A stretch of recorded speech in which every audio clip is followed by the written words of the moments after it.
what do you make of all the ridiculousness We've about matched. you and Brad reuniting on all these carpets all season long? It's hysterical, but what else are they going to talk about?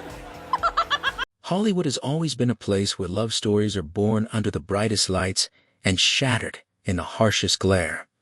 For decades, Brad Pitt has lived at the very center of that contradiction, a man whose personal life became as talked about as his films, whose relationships filled magazine covers and late-night conversations around kitchen tables worldwide. From passionate entanglements to high-profile marriages, his journey through love has been watched, analyzed, and debated by millions. But there is one connection that has quietly outlasted the noise, one story that Brad himself has finally chosen to speak about after years of silence. It is not the story most people expected. It reaches back to a chapter of his life before the fame fully consumed him, to a time when he was still becoming the man the world would come to know. And at the heart of it is a name that carries a different kind of legacy entirely: the Judds. To understand why this confession carries such weight, you have to go back to where Brad Pitt began. He was born in Shawnee, Oklahoma, and raised in Springfield, Missouri, in a household shaped by faith, family, and Midwestern values.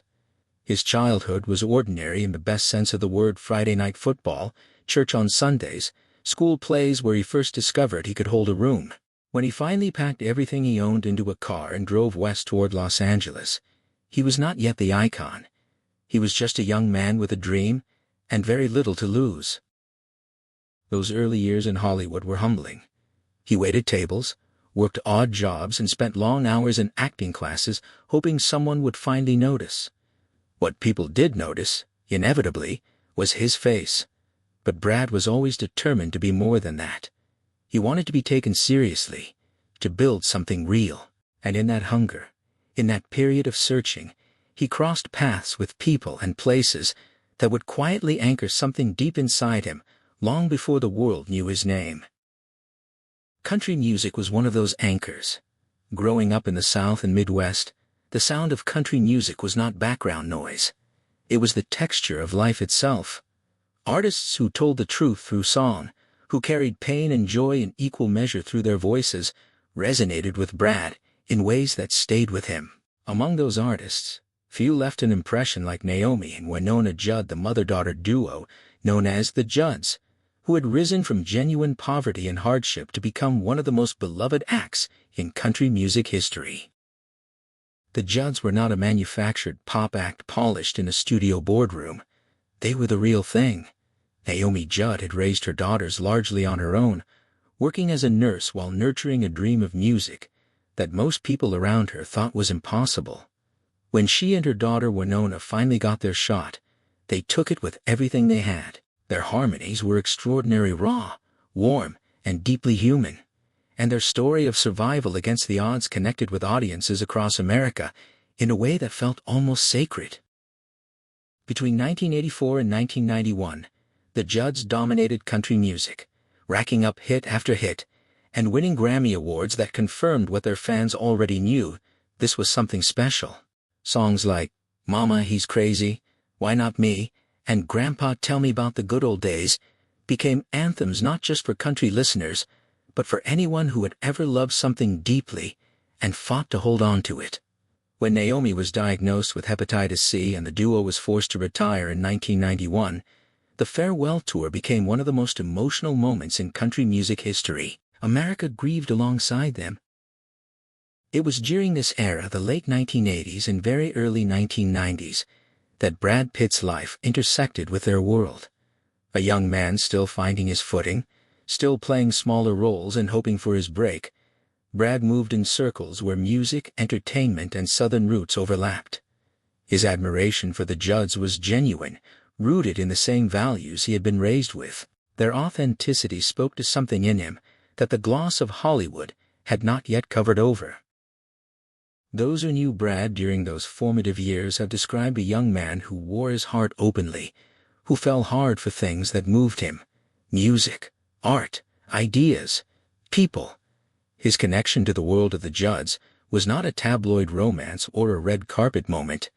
It was quieter than that, more personal, It existed in the realm of genuine admiration that sometimes grows into something deeper when two people share the same understanding of where they come from and what they believe. Wynonna Judd, for her part, has always been a woman of extraordinary complexity. As the primary voice of the Judds, she carried both the weight of extraordinary talent and the burden of fame thrust upon her at a very young age. Her relationship with her mother Naomi was celebrated publicly, but was also, by both their admissions, complicated and layered.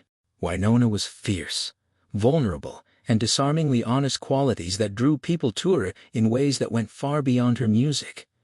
She was not someone who faded into the background of any room she entered. Whether what existed between Brad and Wynonna during those early years constituted a full romance, a deep friendship, or something harder to define, the people closest to both have spoken of a genuine bond, a connection formed between two young people who were both, in their own ways, still figuring out who they were meant to be. Brad had not yet become the movie star. Wynonna had not yet navigated the long and complicated road that would follow the Judds' retirement. They met somewhere in the middle of their own becoming. What is striking about Brad's eventual confession is precisely how long it took him to make it. Over the decades that followed, his name was attached to women who made the entire world pay attention. His engagement to Gwyneth Paltrow set Hollywood buzzing. His marriage to Jennifer Aniston was treated as a fairy tale, the golden actress and the golden actor, perfect in every photograph. His relationship with Angelina Jolie consumed the global media for over a decade, producing 6 children and one of the most dramatic, painful public separations through all of it. The name of Wynonna Judd never appeared in the gossip columns alongside his. Their connection remained something he kept private, something that existed outside the machinery of celebrity.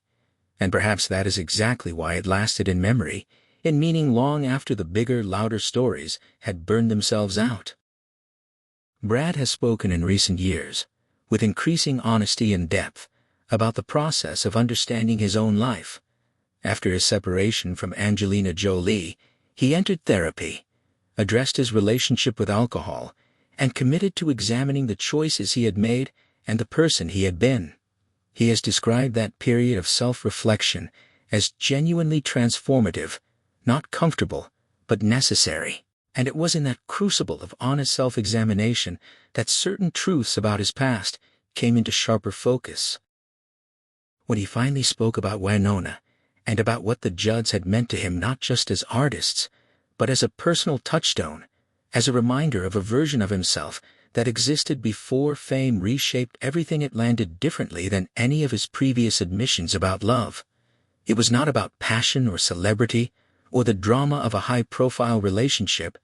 It was about something more foundational. It was about the part of himself he has spent years trying to return to. To understand why Wynonna Judd specifically, and the Judds more broadly, occupy this particular place in Brad Pitt's story, you have to understand what they represent in the larger American narrative. They are not a footnote in country music history, they are one of its central chapters. Naomi and Wynonna built their legacy on honesty, on the refusal to pretend that life was easier than it was, on music that reached into the chest and found something real. When Naomi Judd passed away in April 2022, the world mourned. Wynonna and her sister Ashley stood together at the Country Music Hall of Fame induction ceremony the very next day and carried on, not without pain, but with the dignity and strength that had always defined their family. It was one of the most quietly devastating and courageous moments in recent entertainment history. And for those who had long admired the Judds, including Brad Pitt, that moment reawakened the weight of what they had always meant. Brad's confession, coming in the wake of all that the world had been through and all that he personally had endured, was a recognition that some connections define you not because they were the loudest, but because they were the truest. Wynonna represented a time when Brad was still someone who measured the world by authenticity rather than ambition.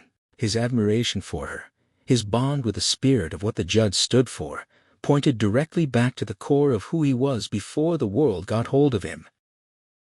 There is a particular kind of love that does not announce itself in grand gestures or make the front page of every newspaper.